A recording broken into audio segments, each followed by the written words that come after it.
घर में नाचे के बा भंगिया पी के रोया रबा देव घर में नाचे के बा भंगिया पी के।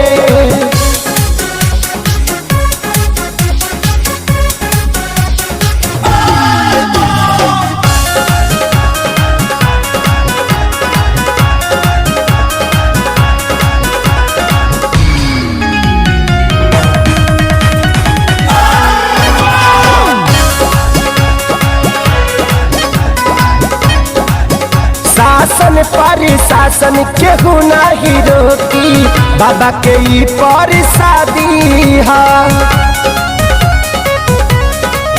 भाई पूरा महीना कंवरियन के खातिर मिलली तो आजादी है।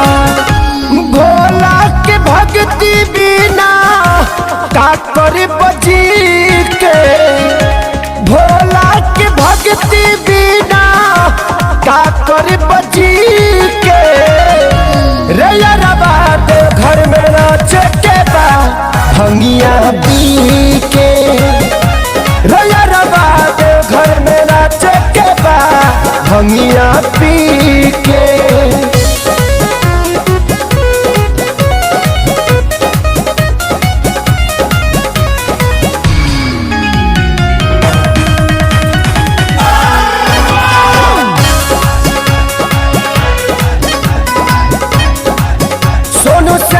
देहाती पर नवशीष और आजाद खेसारी हो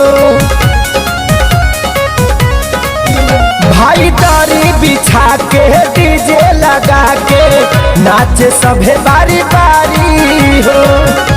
भंगिया बनावे के बोला जी मलिक के भंगिया बनावे के बोला जी मलिक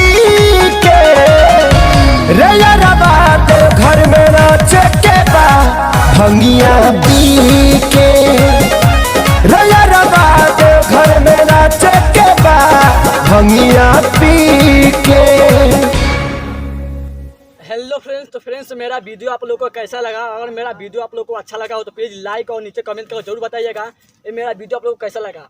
अगर अभी तक आपने मेरे यूट्यूब चैनल को जो है सब्सक्राइब नहीं किए तो प्लीज़ सब्सक्राइब कर लीजिए, साथ में जो बेल घंटा आता है उसको जो है ऑल पे क्लिक कर दीजिए ताकि जब भी कोई भी नई वीडियो अपलोड करूँ उसका नोटिफिकेशन आपके पास तुरंत पहुँचे। तो चलिए फ्रेंड्स, आप लोग इस तरह सपोर्ट करते रहिए तो मिलते नई वीडियो के साथ। तब तक के लिए जय हिंद, वंदे मातरम, बोल बम, जय महाकाल। रैया रबा देव घर में नाचे के बा भंगिया पी के।